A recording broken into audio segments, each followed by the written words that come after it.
Hi all, I'm Akshay Krishna Ramanathan from Pennsylvania State University, advised by Professor Vijay Krishna Narayanan. I'll be presenting lookup table based energy efficient processing in-cache support for neural network acceleration. This work was done as part of internship at Processor Architecture Research Labs, Intel. I will follow this outline for this presentation. Going into the introduction, in the recent times, there are many data-intensive applications which are used in varied fields like genome sequencing used in DNA, RNA analysis, and database applications used in variety of fields, and then AI algorithms used for image recognition, text classification, etc. This work focuses on accelerating machine learning and AI algorithms while running using CPUs. Now let us look at the problems on the conventional von Neumann architecture. The von Neumann architecture consists of separate compute and memory entities. While executing these data-intensive applications, the conventional architecture suffers due to low external bandwidth between the compute and memory unit. But the bandwidth inside the memory is high since memories are organized into multiple subunits, as shown as banks in the figure. The processing and memory architecture exploits the inherent high internal bandwidth of the memories. Now I will briefly discuss on the existing related works. There are various processing memory architectures on different memory technologies. The most popular are the non-volatile memory-based PIM designs. In non-volatile memories are organized as crossbar structures, thereby allowing current accumulation across rows, which enables the multiply and accumulate operations. This analog current accumulation technique requires expensive analog to digital converters. Therefore, to mitigate the use of these converters, many works have proposed to decompose complex operations like multiply, add into Boolean operations so as to compute digitally. The same technique is followed in DRAM-based architectures. In SRAM-based designs, it also accommodates same digital-based compute, but analog-based compute differs from the NVM-based analog compute. The main difference being that in SRAM, the analog values are represented using voltages, whereas in non-volatile memory-based PIM designs, it uses the current. The focus of our work is to compute in SRAM memories without using the bit lines, which will be discussed in the upcoming slides. Also, SRAM is less dense compared to the other memory technologies. This creates opportunities for compute engines to be tightly integrated with the memory. Now, we will look at some SRAM background and motivation for the proposed implementation. Going into the SRAM organization, let's look at an organization of a last level cache in multi-core process. The whole SRAM memory is divided into slices, and each slice connects to its associated core. If the data access resides in the same associated slice, it is a fast access. But in the case of data residing in another slice, it will lead to a slower access, since the data traverses through the NUCA interconnect and goes through the associated slice's memory interface to the core. The slice is generally organized as multiple banks. In figure, it is organized as 4 banks, each of size 0.625 MB. Then the banks are divided into subbanks. All the subbanks share the same data and address bus within the bank. During any access, only one subbank will be active in the bank, and the data is typed across the subbank. In the figure, each subbank is divided into 8 subarrays, each of size 8 KB. Further, the subarray is partitioned into 4 smaller blocks. This is done to reduce the sense amplifier and read-write drivers, that is the peripherals. The pie chart on the right shows the energy and latency breakdown of the interconnect and subarray data access cost. We can clearly see that about 90% is spent in data retrieval from the subarray to the outside port of the bank. The current PIM-based architectures tackles this problem, but there is scope to reduce the cost of the data access further. Going to the motivation, in the analog-based PIM architecture, it requires expensive analog to digital converters. These are very prone to process, voltage, and temperature variations. Even the slightest of change to any of the parameters will greatly affect the accuracy. In the digital-based PIM designs, it needs changes to the custom-built subarray blocks. To enable computations, they add peripheral logics in the subarray, which requires changes to the custom-built blocks. When performing any operation, all these PIM designs use repeated bitline charging and discharging for performing computations. When performing complex operations, it requires huge number of Boolean operations to be performed. This shows scope for improvement in terms of energy consumed by placing computing logic near each subarray without affecting custom subarray block. The easiest design is to place multiplayer logic near subarray for accelerating neural network workloads. But these are area expensive and energy consuming when compared to our proposed approach using lookup table based compute. Now let us look at the bitline free compute based architecture. Now let's see about the subarray and then the compute engine placed near the subarray. The subarray has two different axes. One is the normal axis, another is the reduced axis. For the reduced axis, it is shown in the it is shown as the LUT rows. For the LUT data, we store it in the LUT rows. So for the LUT rows, we segregate the two LUT rows from the 254 LUT rows by having its own local switch and precharge circuitry, so that we could reduce the bitlane parasitics. The energy is reduced by 230x when compared to the normal access energy. The BCE uses this LUT row space for storing the LUT entries. The BCE is a simple in-order three-stage pipeline core.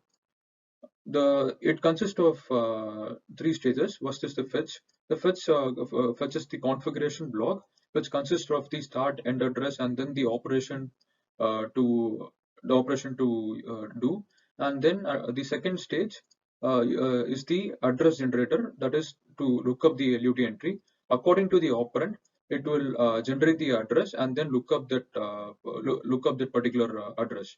And then the last stage accumulates all the partial products. I'll be explaining about the different LUT functions. First, I'll be going into multiplication. So we would be storing the LUT entries for 4-bit operands. So on the left-hand side, we show the LUT entry stored in the memory. So we just store only for the odd numbers. For the even numbers, it is done just using either shift or lookup plus shift.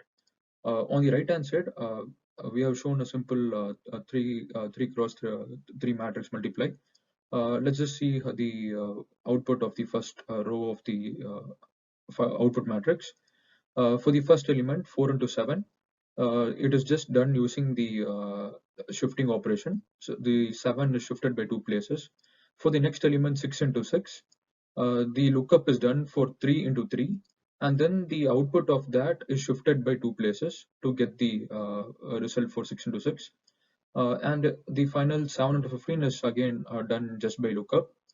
So by this, we could reduce the LUT entry space to 49 bytes. The BC is optimized for matrix multiply operation.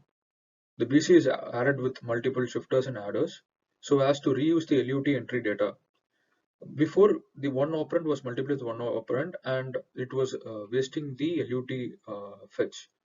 But in the case of matrix multiply, we can reuse the same LUT data across multiple elements.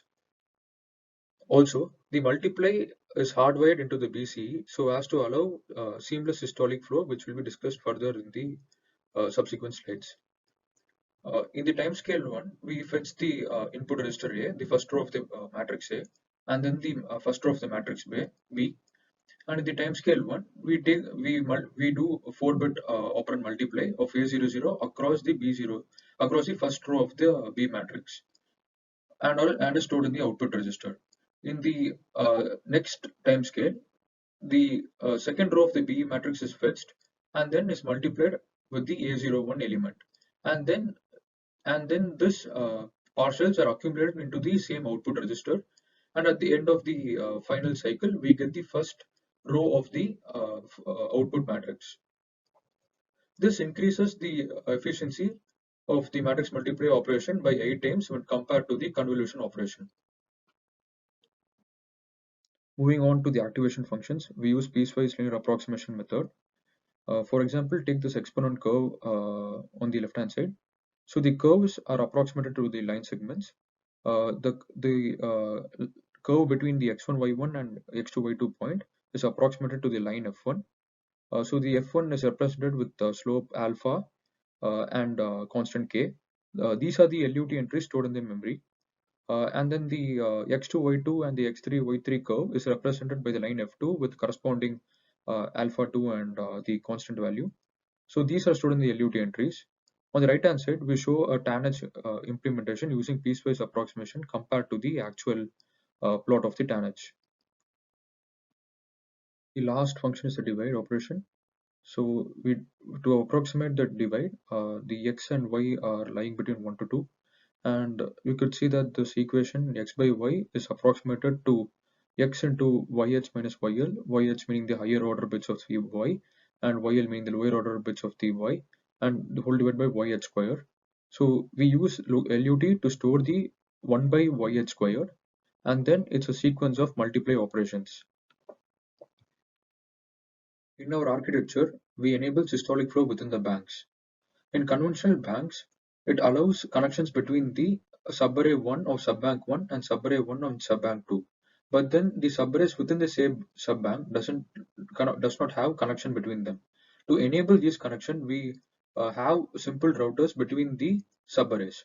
So this connects the data in bus with the data out bus of the adjacent subarray, enabling systolic flow within the banks. The inputs are streamed across the banks, whereas the reduction are across the subarrays in the subbanks. This slide shows the mapping of convolution operation and matmul operation onto the D3 execution fabric. We have a 3D input image and a 4D weight filter on the left hand side. We distribute the outermost 2 dimensions of the 4D filter across the 2D layout of subarrays within a bank. The outermost dimension, which is the output channel, is distributed across the column, and the next dimension, which is the input channel, is distributed across the rows. For example, here the weights in input channel 0, output channel 0 is loaded to subarray 0, 0. Then this part of 0 channel of input image is convolved with the corresponding weight element in the subarray 0, 0. This partial product is forwarded to the subarray right below 0, 0, where it gets accumulated with the partial product obtained from convolving the first channel of the input image. Another way to perform convolution operation is by transforming the multi-dimensional matrices into 2D matrices and performing matmul operation. The innermost 2 dimensions of weight matrix and the innermost 3 dimensions of input matrix are flattened to the final matrix as shown on the right hand side. Once this is done, it is just distributed across and then perform matrix multiply operation. One advantage in using matmul operation is that we are able to exploit nibble level parallelism and perform more MAC operation per cycle. However, this improvement is at the overhead of transforming the input matrix into a 2-dimensional matrix, which might outweigh the increased compute throughput for large matrix sizes. Going into the B-free execution flow, we have multiple controllers at different hierarchies. One is at the cache level and another one is at the slice level. There are 2 phases when computing. One is the configuration phase and computation phase. The CPU triggers the DNN acceleration, thereby it changing the cache to accelerator mode.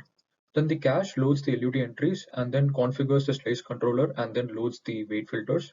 The slice controllers loads the configuration blocks of the BCE and then it enters the computation phase. In the computation phase, the cache controller and slice controller works in conjunction with BCE. The cache controller slice controller streams the input features, whereas the BCE performs the computation. Finally, we'll be looking at the analysis of our architecture. To evaluate our architecture, we use 16 nanometer SPICE simulation models for a circuit design and standard cell libraries for the BCE design.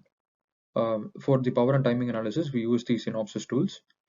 Then we incorporate these numbers into our cycle accurate simulator, and we evaluate across various models, CNN, LSTM, and transformer models.